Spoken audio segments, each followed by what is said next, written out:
ഓം ശാന്തി. എപ്പോഴും ജീവിതത്തിൽ പ്രശ്നങ്ങൾ കൊണ്ട് എനിക്ക് തിരിയാനാവാൻ പറ്റുന്നില്ല. എന്ത് ചെയ്താലും എവിടെയും ചെന്ന് എത്തുന്നില്ല. എന്ത് ചെയ്യണം, എങ്ങനെ പോകണം, എങ്ങനെ മൂവ് ചെയ്യണം എന്നെനിക്കറിയുന്നില്ല എന്ന് പറയുന്നവർക്ക് വേണ്ടിയാണ് ഇന്ന് ഈ വീഡിയോ ഇടുന്നത് തന്നെ. ഒരു ബുക്ക് ഞാൻ വായിച്ചിരുന്നു, ഡെയിൽ കാർണി എന്നുള്ളതായിട്ടുള്ള ഒരു റൈറ്ററുടെ സ്റ്റോപ്പ് വറിയിങ് സ്റ്റാർട്ട് ലിവിങ് എന്ന ഒരു ബുക്ക്. വളരെ എഫക്റ്റീവായിരിക്കുന്ന രണ്ട് പേരുടെ ജീവിതത്തിൻ്റെ അനുഭവങ്ങളെ ഷെയർ ചെയ്തുകൊണ്ട് ആ ബുക്കിൽ എഴുതിയിരിക്കുന്നത് ഒത്തിരി എഫക്റ്റീവായിട്ട് എനിക്ക് തോന്നി. അത് നിങ്ങൾക്കൊന്ന് ആ കാര്യം തന്നെ പറഞ്ഞുതരാൻ ഞാൻ ആഗ്രഹിക്കുകയാണ്. അതിൽ പറയുന്നത് ഒരു എഡ്വേർഡ് ഇവാൻ എന്നതായിരിക്കുന്ന ഒരാളുടെ അനുഭവം. അദ്ദേഹം കുട്ടിക്കാലത്ത് പേപ്പർ ഇട്ടുകൊണ്ട് അവനവൻ്റെ അത്യാവശ്യത്തിന് വേണ്ടതായിരിക്കുന്ന പൈസ കണ്ടെത്തി. കുറച്ച് വളർന്ന സമയത്ത് ഒരു കടയിൽ ജോലിക്ക് പോയിക്കൊണ്ട് അവനവൻ്റെ ആവശ്യത്തിനും അത്യാവശ്യം വീട്ടുകാർക്കും വേണ്ടതായിട്ടുള്ള പൈസ സമ്പാദിച്ചുകൊണ്ടിരുന്നു. വീട്ടിലെ അംഗങ്ങളുടെ എണ്ണം 7 വളർന്നു. അവർക്ക് അവനവൻ്റെ വിശപ്പിനുള്ള അന്നം കൊടുക്കാൻ വേണമെങ്കിൽ പോലും അത് തികയില്ല എന്നായപ്പോൾ കുറേയും കൂടെ അധ്വാനിച്ചു. ഒരു ലൈബ്രറിയിൽ അസിസ്റ്റൻറ്റ് ലൈബ്രറിയനായിട്ടൊരു ജോലി കിട്ടി. അങ്ങനെ ഇവാൻ 8 വർഷ കാലഘട്ടം ഒരു അസിസ്റ്റൻറ്റ് ലൈബ്രറിയനായിട്ട് ജോലി ചെയ്തു. $2000 അദ്ദേഹത്തിന് അന്നത്തെ സാലറി ആയിരുന്നു. ആ ജോലി കൊണ്ട്, ആ സാലറി കൊണ്ട് അദ്ദേഹത്തിന് തികയില്ലായിരുന്നു എങ്കിൽ പോലും അത് വിട്ട് മറ്റൊരു കാര്യത്തിലേക്ക് പോകാൻ അദ്ദേഹത്തിന് ഭയമായിരുന്നു. ജോലി ഇല്ലാതായാൽ എങ്ങനെ ആ ദിവസങ്ങൾ ഞാൻ മുന്നോട്ട് കൊണ്ടുപോകുമെന്ന്.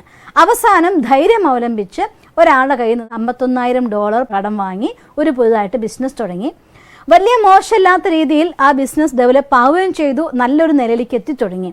ആ സമയത്ത് അദ്ദേഹത്തിൻ്റെ ഒരു സുഹൃത്ത് ഒരു ലോണിന് വേണ്ടി ജാമ്യം നിൽക്കാൻ അദ്ദേഹത്തിൻ്റെ ഒരു റിക്വസ്റ്റ് ചെയ്യുകയാണ്. അപ്പോൾ തൻ്റെ സുഹൃത്തിനെ സഹായിക്കാൻ വേണ്ടി അദ്ദേഹം ജാമ്യം നിന്നു. ജാമ്യം നിന്ന് ആ സുഹൃത്തിൻ്റെ ആ ഒരു ബിസിനസ് അങ്ങ് തകർന്നു പോയി, പൊളിഞ്ഞു പോയി എന്ന് പറയാം. അയാൾക്ക് ആ ലോൺ അടയ്ക്കാൻ പറ്റിയില്ല.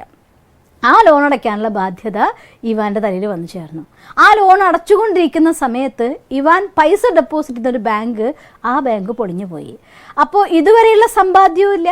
ബാങ്കിൻ്റെ ലോണിന് വേണ്ടി അവരത് എടുക്കുകയും ചെയ്തു. ഒരു ചില്ലിക്കാശ് കയ്യിലെടുക്കാനില്ലാത്ത ഒരവസ്ഥയായി മാറി ഇവാൻ്റെ കയ്യിൽ. ടെൻഷൻ കൊണ്ട് ഉണ്ണാനും വയ്യ, ഉറങ്ങാനും വയ്യ, കിടന്ന ഉറക്കം വരില്ല, കഴിക്കാനിരുന്നാൽ ആഹാരം ഇറങ്ങില്ല. അങ്ങനെ ഒരു ദിവസം ടെൻഷൻ ഓവറായി അദ്ദേഹം വഴിയിൽ തലചുറ്റി വീണു. തലചുറ്റി വീണതോടുകൂടി പരിക്കായി, നടക്കാൻ പറ്റാതെ ബെഡ് റിഡനായി. അങ്ങനെ കുറച്ച് നാൾ ബെഡിൽ കിടന്നു കഴിഞ്ഞപ്പോഴത്തേക്കും ബെഡ് സോർ വന്നു. ശരീരത്തിൻ്റെ പല ഭാഗത്തും അകത്തും പുറത്തും ഒരുപോലെ വ്രണങ്ങൾ കൊണ്ട് നിറഞ്ഞു. അവസാനം ഡോക്ടർ വന്ന് പറഞ്ഞു, ഇനി ഒരു 2 ആഴ്ചയേക്കാൾ കൂടുതൽ ഇയാൾ ജീവിച്ചിരിക്കില്ല എന്ന് ഡോക്ടർ വിധി എഴുതി. അത്രയായി കഴിഞ്ഞപ്പോൾ നിരാശയുടെ പടുകുഴിയിലായിപ്പോയി. തൻ്റെ സ്വത്തിനൊക്കെ വില്ലെഴുതി എല്ലാം കൊടുത്തു കഴിഞ്ഞ ശേഷം ബെഡിൽ കിടക്കുമ്പോൾ അദ്ദേഹം വിചാരിക്കുകയാണ്, ഇനി എനിക്ക് ടെൻഷൻ അടിച്ചിട്ട് എന്താ കാര്യമുള്ളത്? ആകെ 2 ആഴ്ച മാത്രം എനിക്കിനി ജീവിക്കാനുള്ളൂ. അതുകൊണ്ട് ഇനി ടെൻഷൻ അടിക്കാൻ എന്നുള്ള പ്രശ്നമില്ല, ഞാൻ ഇനി ഒന്നും ചിന്തിക്കുന്നില്ല, എല്ലാം ഫുൾ സ്റ്റോപ്പ് ഇട്ടു, എന്തെങ്ങനെയാണെങ്കിൽ ആവട്ടെ എന്നൊരു തോന്നൽ മനസ്സിനുള്ളിൽ നിന്ന് വന്നു. അങ്ങനെ മിണ്ടാതെ കിടന്നപ്പോൾ അറിയാതെ ഉറങ്ങിപ്പോയി. എത്രയോ മണിക്കൂറുകളോളം ഗാഠനിദ്രയിലേക്ക് പോയി. അതിനു മുന്നേ 2 മണിക്കൂറെങ്കിലും, അദ്ദേഹം തന്നെ അനുഭവത്തിൽ എഴുതുകയാണ്, 2 മണിക്കൂറെങ്കിലും എനിക്ക് സ്വസ്ഥമായിട്ട് ഉറങ്ങാൻ സാധിക്കില്ലായിരുന്നു. അങ്ങനെയുള്ള ഞാൻ മണിക്കൂറുകളോളം ആഴത്തിൽ ഉറങ്ങിപ്പോയി. ഉറങ്ങി എഴുന്നേറ്റപ്പോൾ വിശപ്പ് ഫീൽ ചെയ്തു. ആഹാരം കഴിച്ചു. 2 ആഴ്ച കൊണ്ട് അത്യാവശ്യം സുഹൃത്തുക്കളുടെ സഹായത്തോടെ നടക്കാമെന്നായി. 6 ആഴ്ച കഴിഞ്ഞപ്പോൾ വീണ്ടും ജോലിക്ക് ജോയിൻ ചെയ്തു. ജോലി നഷ്ടപ്പെടുന്ന സമയത്ത് ഒരു വർഷം കൊണ്ട് $20,000 ഉണ്ടാക്കുമായിരുന്നുവെങ്കിൽ ഈ ഒരു അവസ്ഥയിൽ നിന്ന് പുനർജീവിച്ചു വന്നതായിരിക്കുന്ന ഇവാൻ ഒരു ആഴ്ച കൊണ്ട് $30,000 ഉണ്ടാക്കുന്ന അവസ്ഥയിലേക്ക് ഒരു നല്ല ജോലി നേടിയെടുത്തു. പതുക്കെ പതുക്കെ ആ കമ്പനിയുടെ പ്രസിഡന്റ് വരെയായി. അദ്ദേഹം തൻ്റെ അനുഭവത്തിൽ പറയുന്നത്, എപ്പോഴാണോ ഇനി ടെൻഷൻ അടിച്ചിട്ട് കാര്യമില്ല എന്നും എനിക്കിനി ഒന്നും ചെയ്യാനുമില്ല എന്നും എൻ്റെ പശ്ചാത്താപം, എൻ്റെ സങ്കടം, എൻ്റെ വിഷമം എല്ലാത്തിനെയും അവസാനിപ്പിച്ചിട്ട് ഈ 2 ആഴ്ച എനിക്ക് ഒന്നും ചെയ്യാനില്ല എന്ന് എൻ്റെ മനസ്സിൽ ഞാൻ ഏത് നിമിഷം ഫുൾ സ്റ്റോപ്പ് ഇട്ടോ ആ നിമിഷം മുതൽ എൻ്റെ ജീവിതത്തിലെ നല്ല ദിവസങ്ങൾ വന്നു ചേർന്നു എന്നാണ്. എപ്പോഴാണോ നമ്മൾ കഴിഞ്ഞ കാര്യങ്ങൾ ഓർത്ത് അത് അങ്ങനെയാണെങ്കിൽ ഇങ്ങനെയാക്കായിരുന്നു, അത് ചെയ്തെങ്കിൽ ഇതാക്കായിരുന്നു, അങ്ങനെ ആയിരുന്നുകളിൽ നിങ്ങൾ ജീവിക്കുന്നത്, അത്രയും സമയം നമുക്ക് മുന്നോട്ടുള്ള യാത്ര നമ്മുടെ അവസാനിക്കുകയാണ്. അതുകൊണ്ട് എല്ലാ ടെൻഷനും എല്ലാ വിഷമത്തിനും നമ്മൾ നേരത്തെ ഒരു വീഡിയോയിൽ നിങ്ങൾക്ക് ഞാൻ പറഞ്ഞെന്ന പോലെ ഡെയിലി രാത്രി ഉറങ്ങും മുന്നേ എല്ലാ ടെൻഷൻ ഡസ്റ്റ്ബിന്നിലേക്ക് വലിച്ചെറിഞ്ഞേക്ക്. രാത്രി ഉറക്കം സുഖമായിട്ട് നല്ല സ്വപ്നങ്ങളിൽ, നല്ല വിഷ്വലൈസേഷനിൽ, നല്ല ആനന്ദത്തിൽ ഉറങ്ങിക്കൊണ്ട് ഒരു ജീവിതം രാവിലെ ആരംഭിക്കാൻ പറ്റിയാൽ അഫർമേഷൻസിലൂടെ, ഗ്രാറ്റിറ്റ്യൂഡിലൂടെ ഇന്നത്തെ ദിവസം എൻ്റെ അവസാന ദിവസം എന്ന് നിങ്ങൾ വിചാരിച്ച ആ നിമിഷം നിങ്ങൾ സ്വസ്ഥമായിട്ട് ഉറങ്ങും. ഇങ്ങനെ ഒരു ദിവസം എനിക്കില്ല എന്ന് കണ്ടു കഴിഞ്ഞാൽ അയ്യോ ഒരു നല്ല ഉറക്കം എനിക്ക് ആസ്വദിക്കാൻ പറ്റില്ല, ഞാൻ ആദ്യം ഒന്ന് ഉറങ്ങട്ടെ എന്ന് വിചാരിച്ചു പോകും. ആ ഉറക്കം വന്നാൽ ആഹാരം കഴിക്കാൻ പറ്റി പോകും, നമ്മുടെ ജീവിതം വീണ്ടും റീസ്റ്റാർട്ട് ചെയ്ത് പോകും. അതുകൊണ്ട് ഒരുപാട് പേര് എന്നോട് കമ്മ്യൂണിക്കേറ്റ് ചെയ്യുന്ന കുറേ ആളുകൾ, ഞങ്ങൾക്കിനി തിരിയാൻ പറ്റില്ല, ശ്വാസം കഴിക്കാൻ കഴിയില്ല, ഞാനിത് അവസാനത്തെ കരുതി സിസ്റ്ററോടൊന്ന് സംസാരിക്കട്ടെ, എൻ്റെ ഭാരം ഇറക്കുക മാത്രമാണ്, ഇങ്ങനെയൊക്കെ പറഞ്ഞ് സംസാരിക്കുന്ന ഒരുപാട് പേര് എൻ്റെ അടുത്ത് ഈ അവസരങ്ങൾ കടന്നു പോയിക്കൊണ്ടിരിക്കുക. അതുകൊണ്ട് ഞാൻ എല്ലാവരോടും കൂടി പറയുകയാണ്, സ്റ്റോപ്പ് വറിയിങ്. ജീവിതത്തിൽ എനിക്കിനി ഒന്നും ചെയ്യാനില്ല എന്ന് കണ്ടു കഴിഞ്ഞാൽ സമ്പൂർണ്ണമായി സമർപ്പിക്കുക ഭഗവാന്റെ അടുത്ത്. നിങ്ങൾ ഏത് രീതിയിലാണോ ആ രീതിയിൽ, പക്ഷേ ബ്രഹ്മമുഹൂർത്തത്തിൽ എഴുന്നേറ്റിട്ട് ഈശ്വരനോടുള്ള പ്രാർത്ഥനയിൽ മുഴുകിയിട്ട് അതൊക്കെ അങ്ങ് കൊടുത്തേക്ക് ഭഗവാന്. എത്ര നിങ്ങൾ ടെൻഷൻ അടിച്ചാലും നമ്മളെ കൊണ്ട് ചെയ്യാൻ പറ്റില്ല എന്നുള്ള കാര്യം 100% ഉറപ്പായി കഴിഞ്ഞു. ഇനി ഭഗവാൻ ചെയ്യട്ടെ, പറ്റുന്ന പോലെ വരട്ടെ, വരനോടത്ത് വെച്ച് കാണാം, വിട്ടേക്ക് എന്ന് പറഞ്ഞൊരു ഫുൾ സ്റ്റോപ്പ് ഇട്ടിട്ട് നിങ്ങൾ എന്ത് കാര്യത്തെക്കുറിച്ച് ചിന്തിച്ചാലും അവിടെ നിന്നൊട്ട് പോസിറ്റിവിറ്റി ലൈഫിൽ സ്റ്റാർട്ട് ചെയ്യും. ഞാൻ ഈ കാര്യം ഈ ബുക്കും നിങ്ങളുടെ മുന്നിൽ പറയാൻ കാരണം, ഇന്ന് ഈ കഴിഞ്ഞ ദിവസങ്ങളിൽ പ്രത്യേകിച്ച് കൊറോണ എന്ന ഒരു കാലഘട്ടം എന്ന് നമുക്ക് വേണമെങ്കിൽ പറയാം, ആ അവസ്ഥയിൽ വന്നപ്പോൾ ജോലി നഷ്ടപ്പെടുന്നവർ, ജോലിയില്ലാതെ വീട്ടിലിരിക്കുന്നവർ, ഷോപ്പ് അടച്ചിട്ട് ജീർണിച്ചു പോയവർ, കടം കൊണ്ട് മുങ്ങിപ്പോയവർ എറ്റ്സെട്ര, ലിസ്റ്റുകൾ അൺലിമിറ്റഡ് ആണ് വരുന്നത്. അവർക്ക് എല്ലാവർക്കും വേണ്ടി ഞാൻ പറയുകയാണ്, സ്റ്റോപ്പ് പറയും. അതെല്ലാം അവിടെ അവസാനിപ്പിക്കുക, എല്ലാം ഈശ്വരന് പൂർണ്ണമായി വിട്ടുകൊടുക്കുക. എന്നിട്ട് നിങ്ങൾ പുതിയൊരു മനുഷ്യനായി ചിന്തിക്കാൻ തുടങ്ങുക.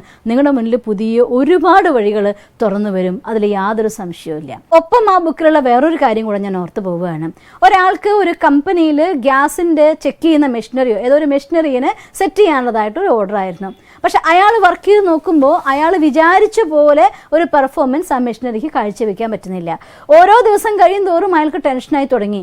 അവസാനം ടെൻഷൻ കൊണ്ട് ഉറങ്ങാൻ പറ്റാണ്ടായപ്പോൾ അയാൾ അവസാനം വിചാരിക്കുകയാണ്, ഇനിയിപ്പം ഈ ഒരു സാധനം പ്രവർത്തിച്ചില്ല എന്ന് വിചാരിച്ചാൽ എന്താ ഉണ്ടാവാൻ പോണത്? എൻ്റെ കയ്യിൽ ഞാൻ ഈ ഡെപ്പോസിറ്റ് ചെയ്യാൻ വേണ്ടി ചിലവാക്കി ആ പൈസ അങ്ങ് നഷ്ടമായിരിക്കും. ഇതോടെ എന്നെ കൊല്ലാനൊന്നും പോകുന്നില്ലല്ലോ ആരും, അപ്പോഴും ഞാനുണ്ടല്ലോ, എനിക്ക് വേറെ വഴി കണ്ടെത്താം. ഇതൊരു രീതി, ശരിക്കും പറഞ്ഞാൽ ഒരു 3 സ്റ്റെപ്പ് മെത്തേഡ് തന്നെയാണ് ഇതിനുള്ളത്.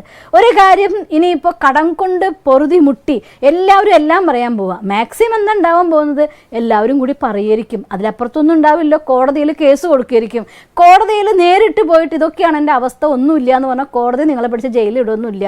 അവിടെ നിന്ന് നിങ്ങൾക്ക് വീണ്ടും വരാനുള്ള ഒരു റീക്രിയേഷനതായിട്ടുള്ള ചാൻസ് തരിക തന്നെയുള്ളൂ. അപ്പോൾ അതുകൊണ്ട് ഏതൊരു കാര്യത്തിൻ്റെ മാക്സിമം വേസ്റ്റ് ഒന്ന് ചിന്തിച്ചു നോക്കിയേ, അതൊരിക്കലും നമ്മുടെ പ്രാണൻ എടുക്കുന്നതാവില്ല. ആയിക്കോട്ടെ, അതാണ് ലാസ്റ്റ് എന്ന് വിചാരിച്ചോളൂ. യെസ്, അത് സംഭവിച്ചു എന്ന് വിചാരിക്കുക. എന്നാൽ പിന്നെ എന്താ ചെയ്യേണ്ടത്? ഇനി മുന്നോട്ടുള്ള യാത്ര.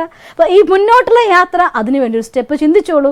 നമ്മുടെ മനസ്സിൽ അതിൻ്റെ വേസ്റ്റ് ആയിരിക്കുന്ന കാര്യം, ആ വേസ്റ്റിലേക്ക് പോണേക്കാൾ മുന്നേ, അയ്യോ ഇത് അങ്ങനെയായാൽ ഇങ്ങനെയാവുമല്ലോ, ഇവരെ മുന്നിൽ വെച്ച് പറഞ്ഞാൽ അപമാനിക്കപ്പെടുമല്ലോ, അവരറിഞ്ഞു കഴിഞ്ഞാൽ ഈ പ്രശ്നമാവുമല്ലോ, ഇങ്ങനെ മനസ്സ് വറിയാവാൻ തുടങ്ങിക്കഴിഞ്ഞാൽ നമ്മൾ എവിടെ എത്തില്ല, നമുക്ക് ഭ്രാന്തെടുക്കും, ഡിപ്രഷനിൽ പോകും, എനിക്ക് ജീവിച്ചത് മതിയെന്ന് തോന്നും. ഏറ്റവും വേസ്റ്റായിട്ട് എന്താ സംഭവിക്കാനല്ലേ? ഒന്ന് ചിന്തിച്ചു നോക്കിയാൽ നിങ്ങൾ അതിനൊക്കെ ആക്സെപ്റ്റ് ചെയ്യുക, യെസ് ഇറ്റ് ഹാപ്പൻഡ്, അത് സംഭവിച്ചു എന്ന് നിങ്ങൾ ഉറപ്പിച്ചു കഴിഞ്ഞാൽ അപ്പുറത്ത് ഉടനെ മനസ്സ് എന്നാൽ ഇനി പിന്നെ എന്താ മുന്നോട്ട് പോകാനുള്ള യാത്ര എന്ന് ചോദിക്കും. അവിടെ അതിന് ടെൻഷൻ ആവാണല്ലോ. എൻ്റെ ഏറ്റവും മാക്സിമത്തിൽ പോയി കഴിഞ്ഞാൽ പിന്നെ അവിടെ തിരിച്ചു വരാനല്ലേ പറ്റുള്ളൂ. ടെൻഷൻ അടിക്കുന്നതിൻ്റെ മാക്സിമം സ്റ്റേജാണ് ദ വേസ്റ്റ്. അവിടെ നിന്ന് ഓട്ടോമാറ്റിക്കലി നമ്മുടെ മനസ്സിലുള്ള സൊല്യൂഷൻ കാണാൻ തുടങ്ങും. ആ സൊല്യൂഷൻ കാണാൻ തുടങ്ങുമ്പോൾ അതിൽ നിന്ന് സ്റ്റെപ്പ് വെച്ച് മുന്നോട്ട് പോയി കഴിഞ്ഞാൽ ആ പ്രോബ്ലത്തിനൊരു സൊല്യൂഷൻ കാണാൻ പറ്റുകയും ചെയ്യും. അതുകൊണ്ട് ഇതെനിക്കാവില്ല എന്നൊരവസ്ഥയില്ല. ഏതിൻ്റെയും ദ ക്ലൈമാക്സ് ആവുന്നൊരു സ്റ്റേജ് ഉണ്ട്, അതങ്ങ് കണ്ടു നോക്കുക. അത് കണ്ടിട്ട് അത്രയല്ലേ ഉള്ളൂ. ഇനി അവിടെ നിന്ന് എങ്ങനെയാണ് മുന്നോട്ട് പോകണ്ടേ? അവിടെ നിന്നോട്ട് തിരിയാനൊരു പുതിയ റൂട്ട് നമ്മുടെ മനസ്സ് കണ്ടെത്തി തരും. ആ കണ്ടെത്തുന്ന യാത്രയിലൂടെ മുന്നോട്ട് പോയാൽ നിങ്ങൾക്കുള്ള സൊല്യൂഷനായിരിക്കും. അതുകൊണ്ട് ഒരിക്കലും എന്ത് തന്നെ സംഭവിച്ചാലും അയ്യോ എനിക്കാവില്ല, ഞാൻ മരിക്കണം എന്ന് മാത്രം വിചാരിക്കരുത്. അവിടെ നിങ്ങൾക്കൊരു സൊല്യൂഷൻ ഇല്ല. അവിടെ പിന്നെ കഷ്ടപ്പാടിൻ്റെ യാത്ര റീസ്റ്റാർട്ട് ചെയ്യുകയാണ് ചെയ്യുക, അല്ലാതെ നിങ്ങളുടെ സുഖത്തിൻ്റെ യാത്ര ഒരിക്കലും ആരംഭിക്കില്ല. അതുകൊണ്ട് എന്താണെങ്കിലും അതിൻ്റെ വേസ്റ്റ് സംഭവിച്ചു കഴിഞ്ഞാൽ എന്താ ഉണ്ടാവുക? ഇത്രയല്ലേ ഉള്ളൂ. അവിടെ ഞാൻ പുതിയ തുടക്കം തുടങ്ങാം എന്ന് വിചാരിക്കും. അപ്പോഴും ഞാനുണ്ടല്ലോ, ജീവനോടെ ഞാനുണ്ടല്ലോ, എനിക്ക് പ്രവർത്തിക്കുക ഈ വലിയ ലോകമുണ്ടല്ലോ. അതുകൊണ്ട് ഈശ്വരൻ നമുക്ക് കൂട്ടിനുണ്ട്, ഭഗവാൻ നമുക്ക് കൂട്ടിനുണ്ട്, ഈ ലോകം നമുക്ക് കൂട്ടുന്നുണ്ട്, പ്രപഞ്ചം നമുക്ക് കൂട്ടുന്നുണ്ട്, നമ്മൾ നമുക്ക് കൂട്ടുന്നുണ്ട്. പതറാതെ വിഷമിക്കാതെ പുതിയ സ്റ്റെപ്പായിട്ട് മുന്നോട്ട് പോയി നോക്ക്. നിങ്ങൾക്ക് നല്ലൊരു നാളെ നിങ്ങളെ കാത്തിരിക്കുന്നുണ്ടായിരിക്കും. അത് നിങ്ങൾക്ക് നേടാനാവട്ടെ എന്ന് ഞാൻ ഈശ്വരനോട് പ്രാർത്ഥിക്കുന്നു. ഓം ശാന്തി.